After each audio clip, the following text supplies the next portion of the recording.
So, Section 9, Fulfilment and Customer Service. You might be thinking this is a bit of an odd section to have in the DM Code of Practice, as it's not direct marketing itself, or certainly not a direct marketing channel, but this really happens, the fulfilment really happens often on the back of a direct marketing campaign. So we do have a section in the code about this.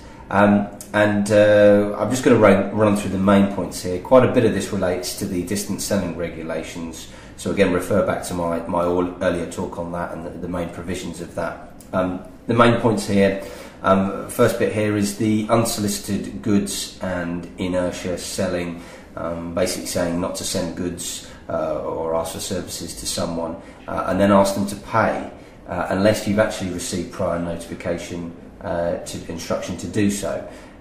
If you do this and nobody has actually said that they want the goods, then you have to treat it as an unconditional gift, and you can't chase for payment for those.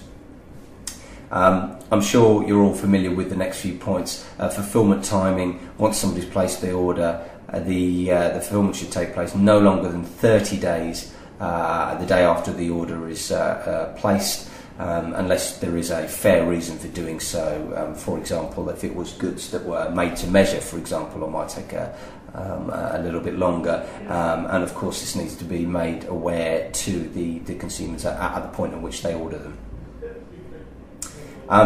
If there is issues with fulfilment, there's failure to fulfill, the member should inform the consumer of regular progress reports, give a firm date for the delivery of the goods, and also advise them of their opportunity to cancel. Again, as I mentioned earlier, this goes back to the distance selling regulations, and offer a full refund should they wish to cancel here.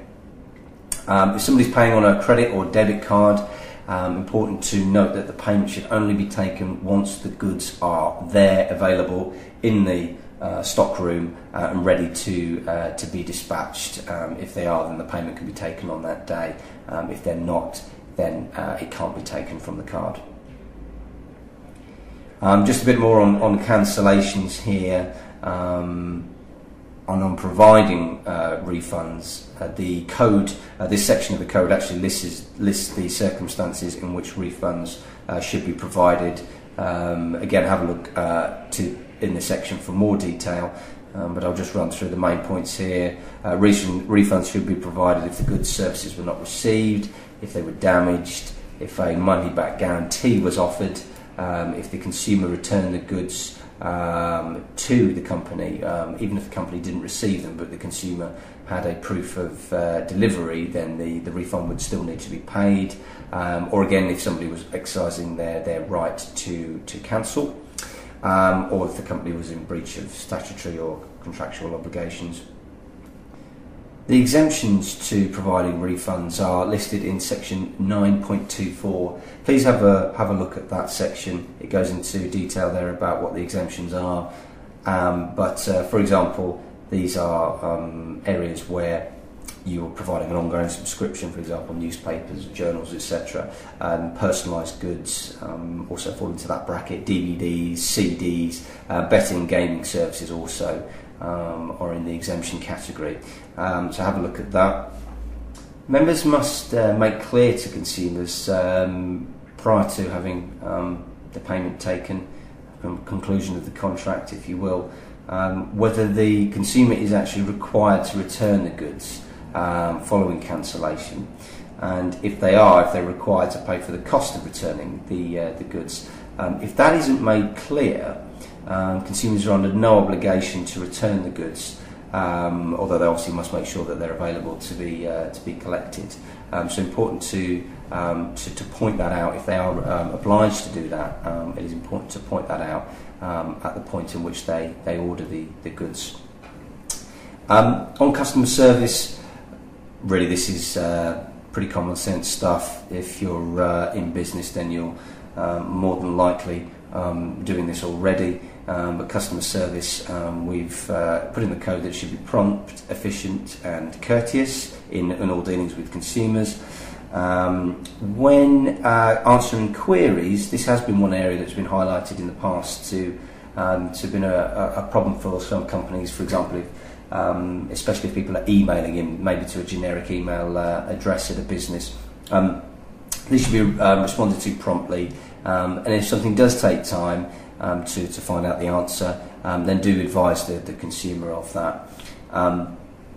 Also, if they are receiving letters, about to receive letters incorrectly requesting payment, for example, if they've cancelled products and the company knows that letters are going out later that week or a few days after requesting payment, then the consumer should be advised that that is the case, via whatever means. Complaints, the DMA standard is that complaints are at least acknowledged within 5 days. If they can't be dealt with within 5 days because they're complex issues, as is often the case sometimes, then at least they should be acknowledged and given an approximate date for which their complaint can be resolved. Debt collection. You might think debt collection is a bit of an odd inclusion on this slide, but it is important that companies who are chasing debt, chasing consumers for payment, in all communications are polite and clear, and if members are referring the debt collection onto a third party, you should always advise the consumer clearly that this is taking place. A couple of legal acts to refer to here. Must make sure when you are going through the processes of debt collection that Section 40 of the Administration of Justice Act is adhered to. That was in 1985 that Act came in, and the OFT, the Office of Fair Trading Guidelines on Payment Collection Procedures, should also be adhered to. If you can't find those, or this is the first you've heard of them, and please contact us at the DMA, and we can put you in the right direction. And again, as you'll find, is a recurring theme throughout the code. Please take responsibility for the third party that you're going to engage in any debt collection, and make sure that the procedures they use to collect the money are reasonable and fair.